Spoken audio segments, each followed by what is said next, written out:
Assalamualaikum warahmatullahi wabarakatuh.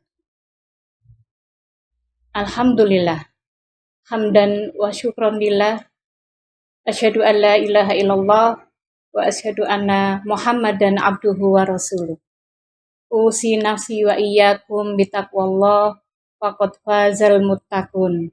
Ya ayyuhalladzina amanu ittaqullaha haqqa tuqatih wa la tamutunna illa wa antum muslimun. Sahabat Aisyah rahimani wa rahimakumullah.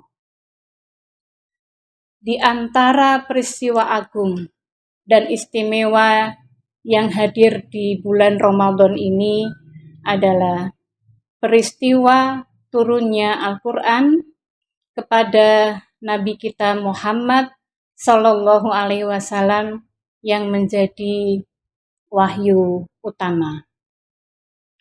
Turunnya Al-Quran ini sekaligus dalam satu rangkaian perintah yang Allah tetapkan, yaitu perintah berpuasa sebagaimana yang tersebut di dalam surat Al-Baqarah. Dan penegasan tentang turunnya Al-Quran ini Allah sampaikan di ayat 185 di surat Al-Baqarah.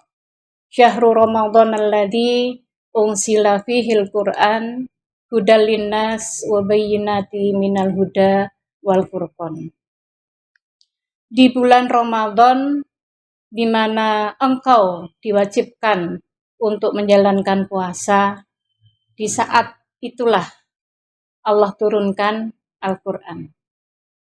Dan Al-Quran itu tidak hanya sekedar bahan yang kemudian harus kita baca, kita telaahi, maupun kita lantunkan dalam keseharian. Tetapi Al-Quran itu diturunkan tujuannya adalah yang pertama hudal linnas, sebagai pedoman berkehidupan bagi semua umat manusia tanpa kecuali.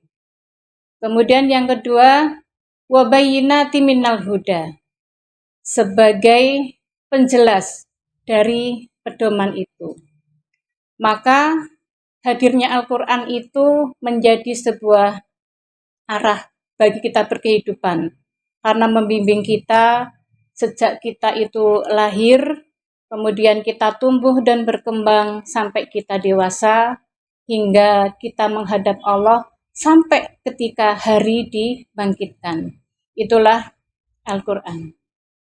Nah, di saat kemudian Allah turunkan Al-Quran itu, pada saat yang bersamaan kita dibimbing, kita dibina bagaimana cara berkehidupan. Makanya Al-Quran itu bukan sekedar mukjizat. Al-Quran adalah manhaj.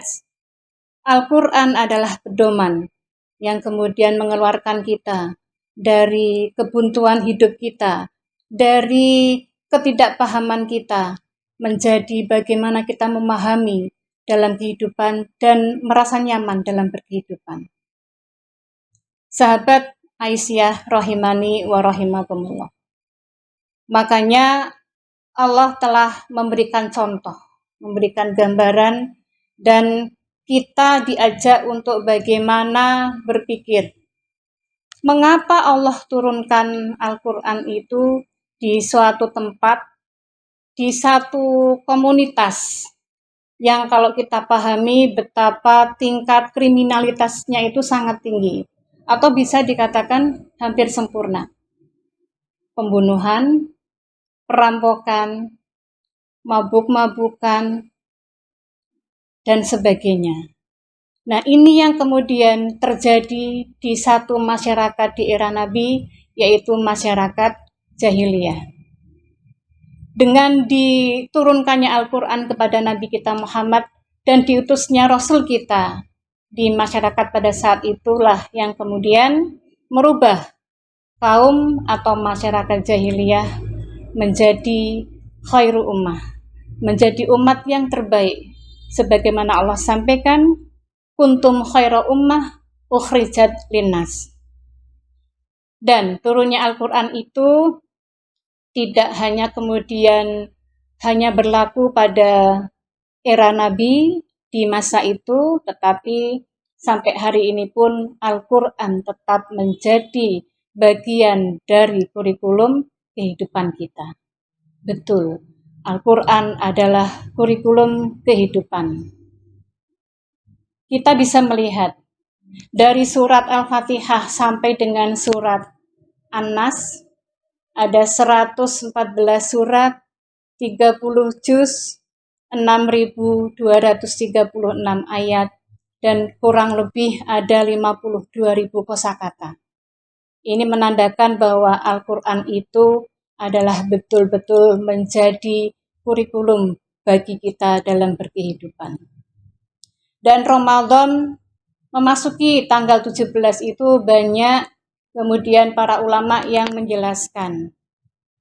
Hari itu merupakan awal momentum diturunkannya Al-Quran dari Lauhul Mahfudz ke langit dunia.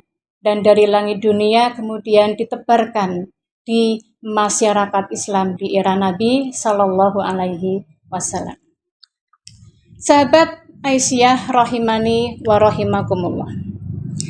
Peristiwa ini yang kemudian kita sebut dengan nuzulul Quran. Dan ada satu kemuliaan yang Allah berikan yang disebut dengan malam Al-Qadar. Dan kita paham bahwa Al-Quran itu turun secara berangsur-angsur sesuai dengan kondisi, sesuai dengan keadaan masyarakat pada saat itu, dan sesuai dengan kesiapan Rasulullah di dalam membina masyarakat di era Nabi Sallallahu Alaihi Wasallam. Sahabat Aisyah rahimani wa rahimakumullah. Yang terakhir, sekarang saatnya kita untuk merenung, untuk kita berintrospeksi, kita mencoba untuk berinteraksi dan memahami, mengamalkan ayat-ayat Al-Quran. Kita bermohon kepada Allah, mudah-mudahan kita diberikan hidayah dan dijadikan orang-orang yang ahli Al-Quran.